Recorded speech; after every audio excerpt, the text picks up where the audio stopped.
अस्सलाम वालेकुम।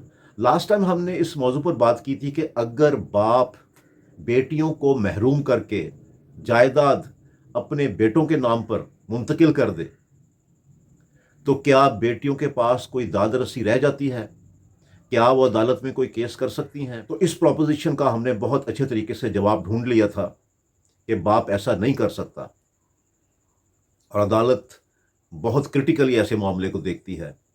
आज हम इसी मौजू को आगे बढ़ाते हुए बात करेंगे कि अगर बाप अदालत में आकर के ये बयान दे दे कि जनाब मैंने अपनी मर्जी से अपनी जायदाद अपने बेटों के नाम पे मुंतकिल की है और अपनी मर्जी से अपनी बेटियों को इस जायदाद से महरूम किया है, तो क्या उस सूरत में भी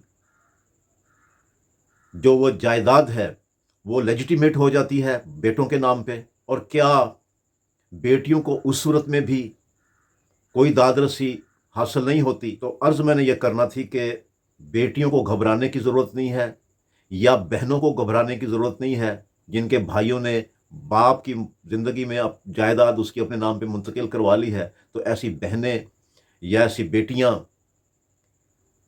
भी पूरा हक रखती हैं वरासती, क्योंकि अगर बाप ने आकर के अदालत में ये स्टेटमेंट दे दी कि जी मैंने तो अपनी मर्ज़ी से ये सब कुछ किया है, तो तब भी अदालत दो चीज़ों को देखेगी कि क्या जो जायदाद बाप ने अपने बेटों को मुंतकिल की है ये उसकी वरासती जायदाद थी। अगर वरासती जायदाद थी यानी उसको वरासत में आई हुई थी, तो फिर वो किसी सूरत बेटियों को महरूम नहीं कर सकता था। वो तमाम जितने भी उसके वारसान बनते हैं सबको उसको हक देना था, जो भी उनका शरई हिस्से के हिसाब से जो भी उनका हक बनता था वो उनको उसने देना था। अगर प्रॉपर्टी उसने अपनी मेहनत से कमाई है और फिर मुंतकिल कर दी अपने बेटों को, तो उस सूरत में भी अदालतें बहुत क्रिटिकली ऐसे मामलात को देखती हैं कि बेटियों को या बहनों को उनके हक से, जो उनका विरासती हक है, शरई हक है, उससे क्यों महरूम किया गया है। ऐसी बहनें और ऐसी बेटियां अपने हक से बिल्कुल दस्तबरदार ना हो, क्योंकि उनके पास कानून में बहुत गुंजाइश है।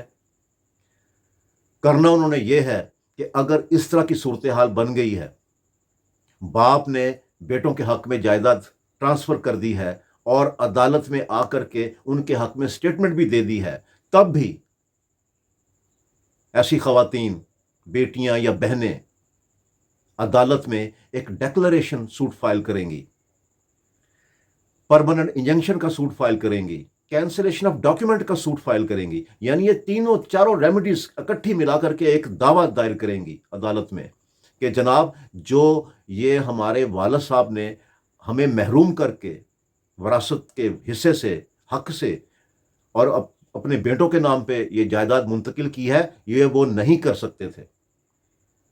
उसमें वो प्ली लेंगी कि ये धोखाधड़ी से करवाई गई है। उसमें वो ये प्ली ले सकती हैं कि बाप की जिस्मानी और ज़हनी हालत ठीक नहीं थी। वो ये प्ली लेंगी कि बाप की नीयत ठीक नहीं थी। वो चाहता यही था कि बेटियों को उनके विरासती हक से उसके फौत होने के बाद महरूम कर दिया जाए।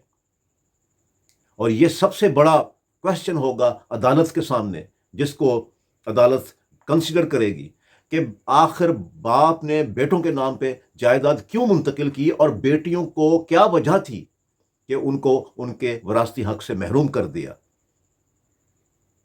तो बेटियों को चाहिए कि इस सूरत में डेक्लरेशन का, परमानेंट इंजंक्शन का और कैंसिलेशन ऑफ डॉक्यूमेंट का दावा फाइल करेंगी, जिसमें वो अपने बाप को भी पार्टी बनाएंगी और अपने भाइयों को जिन्होंने वो जायदाद अपने नाम पे मुंतकिल करवाई है उनको भी पार्टी बनाएंगी।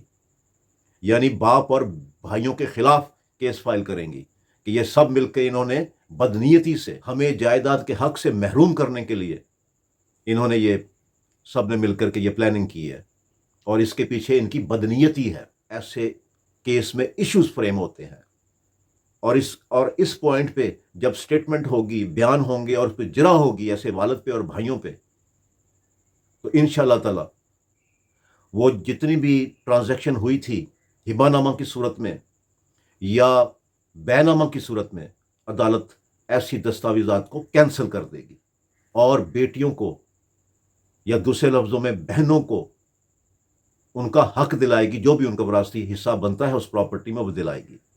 और इस तरह की जो भी मुंतकिली ट्रांसफ़र हुई थी वो सारी कैंसिल कर देगी।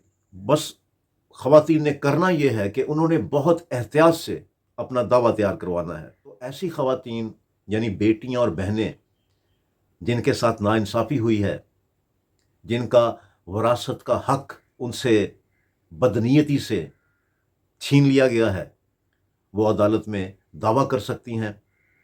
तो इस सिलसिले में मेरे साथ राब्ता करके एक अच्छा केस तैयार करके अदालत में फ़ाइल कर सकती हैं। मेरा नाम है Agha Zafar advocate. I am from Lahore. अस्सलाम वालेकुम।